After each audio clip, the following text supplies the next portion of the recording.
ETF index mutual funds నేర్చుకుని stock మార్కెట్లో రాణించాలనుకుంటున్నారా? వెంటనే ఈ నెంబర్కి కాల్ చేయండి.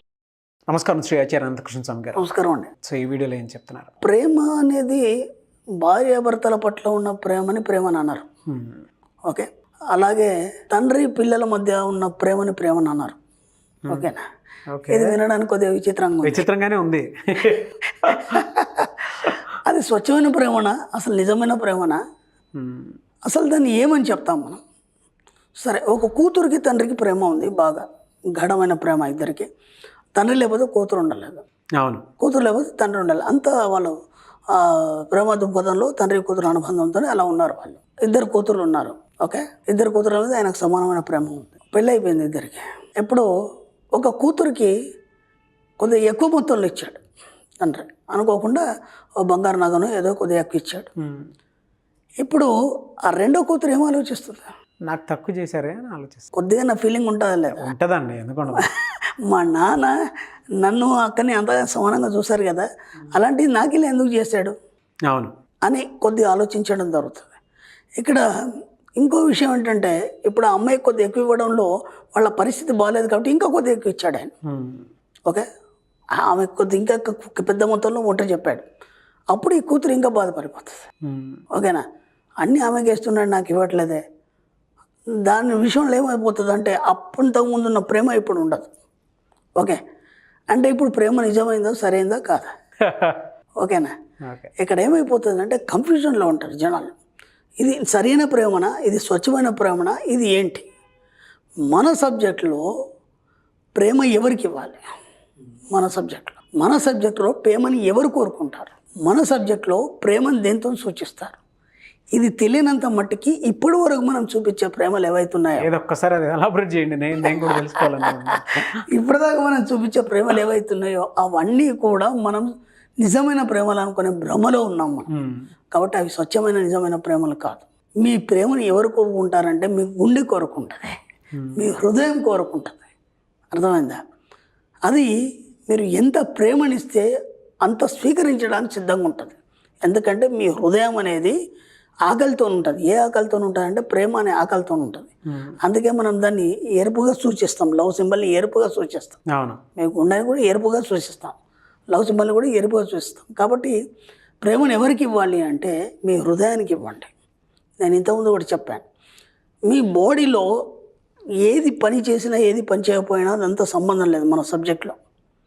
ఓకే, మీ మనసులో ఎలాంటి కపటాలు కానీ, ద్వేషాలు కానీ, ఈర్ష్య కానీ ఏవైతే ఉన్నాయో అవన్నిటితో మీకు సంబంధం లేదు. కేవలం మీ హృదయం ఏదైతుందో దాన్ని మీరు స్వచ్ఛంగా తయారు చేయండి. ఎందుకంటే ఇక్కడ ఉండేది అనాహత చక్రం.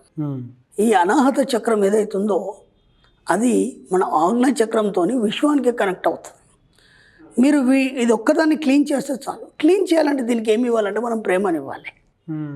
బాగా గుర్తుంచుకోండి. అంటే ప్రేమ ఇవ్వాలి అంటే ప్రేమతత్వాన్ని అందరికీ పంచాలి. ఓకే, భార్య పిల్లలు అనే కాకుండా మన దగ్గర పనిచేసే ఒక వర్కర్ అయినా సరే ఒక ప్రేమతత్వాన్ని పంచినప్పుడు ఏమవుతుందంటే ఇది ప్రేమతత్వంగా మారిపోతుంది.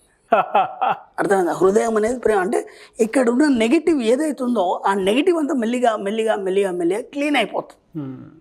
ఇక మీరు నెగిటివ్ అడిగినా సరే మీకు నెగిటివ్ రాదు. మీరు ఎన్నోసార్లు నాకు అన్నారు, మనం మాట్లాడుకున్నప్పుడు, సార్ మీరు ఇన్నిసార్లు దాదాపు 4-5 వీడియోలు చేశారు, ఎప్పుడు మాట్లాడినా సరే మనం ఇద్దరం సరదాగా మాట్లాడినా సరే ఒక నెగిటివ్ కూడా రాదు మీకు. ఎందుకు రాదు అంటే ఇక్కడ క్లీన్ అయిపోయింది. ప్రేమతత్వం అనేది ఎక్కువైపోయింది. ఆ ప్రేమతత్వం ఎప్పుడైతే, హృదయం ఎప్పుడైనా ప్రేమను కోరుకుంటుంది. కాబట్టి ఆ ప్రేమతత్వం ఎక్కువైపోయినప్పుడు ఏమవుతుంది, ఆటోమేటిక్గా మీకు కపటం, ఈర్ష్య, ద్వేషం, ఎదుటి వాళ్ళ మీద ఏది ఉన్నా సరే అవన్నీ కూడా క్లీన్ అయిపోతాయి. క్లీన్ అయిపోయి ఇది సంపూర్ణంగా స్వచ్ఛంగా తయారైపోతుంది. ఇది ఎప్పుడైతే స్వచ్ఛంగా తయారవుతుందో ఇంకా మీరేం చేయాల్సిన అవసరం లేదు. ఆటోమేటిక్గా ఆకర్షణ శక్తి అనేది మీ దగ్గరకు వస్తుంది. దానికోసం ఏ సాధన చేయడము లేకపోతే ఇంకేదో చేయడం అవన్నీ ఏం అవసరం లేదు. ఈ హృదయానికి మీరు ప్రేమను అందిస్తే ఆకర్షణ శక్తి వస్తుంది. ఫస్ట్ పాయింట్ అది చాలామందికి తెలియదు. అప్పుడు మనం చాలామంది చూస్తాం, అంతగా ఆయన స్వామి ఎంత ఆకర్షణ ఉంది ఆయన లోపల, ఆయన దగ్గరికి వెళ్ళాలనిపిస్తుంది, వినాలనిపిస్తుంది. చాగంటి గారు ఉన్నారు, ఎంత చక్కగా అసలు ఆ ప్రవచనాలు వింటుంటే అసలు ఒక క్షణం కూడా కదలబుద్ధి కాదు మనకి. గరికపాటి గారు ఉన్నారు, వాళ్ళకి ఎందుకు అంత వాగ్దాటి వచ్చింది అంటే ఆ ప్రేమతత్వాన్ని వాళ్ళు ఆస్వాదించారు, ఆ హృదయానికి ఆ ప్రేమతత్వాన్ని పట్టించారు. కాబట్టి ఏమవుతుందంటే ఆకర్షణ శక్తి పెరుగుతుంది. ఆకర్షణ శక్తి ఎప్పుడైతే పెరుగుతుందో మీ మాట వినాలనుకుంటారు అందరూ. కాబట్టి ప్రేమను ఎవరికి ఇవ్వాలంటే మీ హృదయానికి ఇవ్వండి, భార్య పిల్లలకు తర్వాత ఇద్దరు. దీనివల్ల ఏమవుతుంది, ఆకర్షణ శక్తి అంటే కేవలం జనాల ఆకర్షణే కాదు, అన్ని రకాల సంపదలు, ఐశ్వర్యం ఏదైనా సరే అవన్నీ ఆకర్షించబడతాయి. కాబట్టి ఎంత వీలైతే మీ హృదయం కోరుకునేది ఏంది ప్రేమతత్వం. కాబట్టి ప్రేమను పంచండి, ప్రేమనివ్వండి ఎంత వీలైతే అంత. ఇంకా మీరు ఏం మనీ మెడిటేషన్ చేయడం కానీ లేకపోతే నేను అఫర్మేషన్ రాశానండి అవన్నీ తర్వాత, అవన్నిటితో మీకు ఇంకా క్లారిటీ రాలేదు. మేము ఇది ఒక్కటి చేయండి అన్నీ వచ్చేస్తాయి అంతే. నేను ఇంతకుముందు చెప్పాను, నేను సబ్జెక్టులో లోతుకు పోయినా కొద్దీ ఒక్కొక్కటి అవగతం అవుతుంది, ఎందుకు ఎక్కడ ఆగిపోతుంది, ఎక్కడ. ఇప్పుడు మెడిటేషన్ చేస్తున్నాడు 6 నెలల నుంచి చేస్తున్నాడు, అయినా ఎందుకు ఆయనకు డబ్బు రావట్లేదు అంటే క్షమాగుణం లేదు, ప్రేమతత్వం లేదు, కాబట్టి అది స్టక్ అవుతుంది. అర్థమవుతుందా? ఇది లేదు కాబట్టి అది స్టక్ అవుతుంది. కాబట్టి ఒకటి మనం బాడీ క్లీన్ అయిపోవాలి, మైండ్ క్లీన్ అయిపోవాలి. ఇంకా నువ్వు ఏది కోరుకునే అవసరం లేదు, ఆటోమేటిక్గా అవే వస్తాయి, వద్దంటే కూడా అవే వచ్చేస్తాయి, కుప్పలు తెప్పలు వచ్చి పడతాయి మీ దగ్గర. అంతే సింపుల్. అది విశ్వధర్మం. అది ఏమేమి ఇవ్వాలి, ఏమేమి త్యజించాలి, అది మీరు కరెక్ట్గా పట్టుకున్నారంటే సరిపోతుంది, అన్నీ వచ్చేస్తాయి. ఓకే, మీరు ఇందాక ఒక మాట అన్నారు కదా, ఎప్పుడు మీకు పాజిటివ్ ఎలా మాట్లాడగలుగుతారని చెప్పేసి నేను అవునండి. రెండోది కూడా చెప్తానండి, ఎప్పుడూ కూడా మొహమాటం లేకుండా నా వల్ల ఇది అవుద్ది ఇది అవ్వదు అని చెప్పేసి మొహమాటం లేకుండా చెప్పేస్తారు మీరు. అది బాగా నచ్చుతుంది నాకు. అభూత కల్పనలు ఏమి ఉండవు, సబ్జెక్ట్ ఇది ఫాలో అయితే ఫాలో అవ్వండి, లేదంటే లేదు, అంతే వాళ్ళ ఇష్టం. ఇదే చేయండి అని చెప్పేసి నేను చెప్పాను చెప్పేసి ఇంతకుముందు కూడా ఓపెన్ చెప్పాను. నా క్లాస్కి వచ్చారు, ప్రయత్నం చేశారు, కాలేదు అంటే మీకు సబ్జెక్ట్ పట్టుకోవడం తెలియలేదు. ఇప్పుడు క్లాస్కి వచ్చిన వాళ్ళు ఎవరైతే ఎవరు కూడా తెలియదు, వాళ్ళ అనుభవాలు చెప్తున్నారు, అయితేనే చెప్తారు, లేకపోతే చెప్పరు. మనం ఎవరైనా బలవంతంగా చెప్పించే అవసరం కూడా లేదు మనకి. అదే అండి, మీరు కూడా అంత స్ట్రైట్ ఫార్వర్డ్ ఉంటారు అంతే. కాబట్టి ఇంకా నన్నే పట్టుకొని కూర్చోవాల్సిన అవసరం లేదు, ఇంకా ఈ సబ్జెక్ట్ని పట్టుకునే అవసరం లేదు. మీరు ఎక్కడ సక్సెస్ అవుతారు అక్కడ వెళ్ళిపోండి, కనీసం అక్కడనే సక్సెస్ అవుతారు కదా. అవును. ఇప్పుడు అందరికీ మ్యాథ్స్ అర్థం కావాలని ఏం లేదు కదా. నేను మ్యాథ్స్ డల్ స్టూడెంట్, నాకు మ్యాథ్స్ అంటే పడదు, నాకు ఎన్నిసార్లు చెప్పిన అర్థం కాదు అది, నేను దాని జోలికి ఎందుకు పోతాను, నేను ఇంకా వేరే సబ్జెక్ట్కి వెళ్ళిపోతాను. కాబట్టి ఈ సబ్జెక్ట్ మీకు అర్థం కాలేదు, వదిలిపెట్టేయండి. నేను అలా చేశానండి నాకు ఎందుకు కాలేదని మీకు క్వశ్చన్ చేయడానికి లేదు. ఇది నా సబ్జెక్ట్ కాదు, ఇది వేదాల్లో చెప్పింది, దాంట్లోంచి కొన్ని భాగాలు తీసుకొని మనం దాన్ని అన్వయించుకొని చెప్పుకుంటున్నాం మనం, అంతే తప్ప ఇది ఖచ్చితంగా అని గ్యారంటీ ఏం లేదు కదా. ఎన్నోసార్లు చెప్పాను, నా క్లాస్కి వచ్చిన వాళ్ళు అందరూ సక్సెస్ అవుతారని గ్యారంటీ లేదు. సబ్జెక్టు పట్టుకున్న వాళ్ళు సక్సెస్ అవుతారు, నేను సక్సెస్ అయ్యాను, నాలాగా అందరు కావాలని కోరుకుంటున్నాను, దాంట్లో తప్పే ఉంది. సక్సెస్ అయ్యారు, లేదంటే వదిలిపెట్టండి, ఇంకా వేరే దగ్గరికి వెళ్ళిపోండి. ఎందుకంటే ఎన్నో దారులు ఉన్నాయి కదా మనకి, ఎన్నో తిరిగి వచ్చాం కదా, ఆల్రెడీ అనుభవం ఉంది కదా. కాబట్టి ఆగి వెళ్ళిపోండి, ఇబ్బంది ఏం లేదు. నేను రమ్మని కూడా చెప్పాను. రైట్ సార్, నిజంగా అది ఉండాలండి, స్ట్రైట్ ఫార్వర్డ్, ఎలాంటి మొహమాటం లేదు నాకు. నేను మన సబ్జెక్ట్లో మెయిన్ ఫస్ట్ మీరు పాటించాల్సింది అది. ఎవరైనా కానీ ఎవరైనా డబ్బులు అడిగారు, నీతో అయితే అవుతుంది, లేకపోతే కాదు, రెండే మాటలు, అంతకంటే ఏం లేదు. ఓ పని విషయంలో మిమ్మల్ని అడిగారు, మీరు డాంబికాలు పోయి నీకెందుకు అది ఇది అని చెప్పేసి సాగదీసి నెలల తరబడి సాగదీసి తిప్పుకోవడం ఇట్లాంటివి చేయకండి. నీతో అయితే అవుతుంది, లేకపోతే నాతో కాదు, నన్ను వదిలిపెట్టు ప్లీజ్.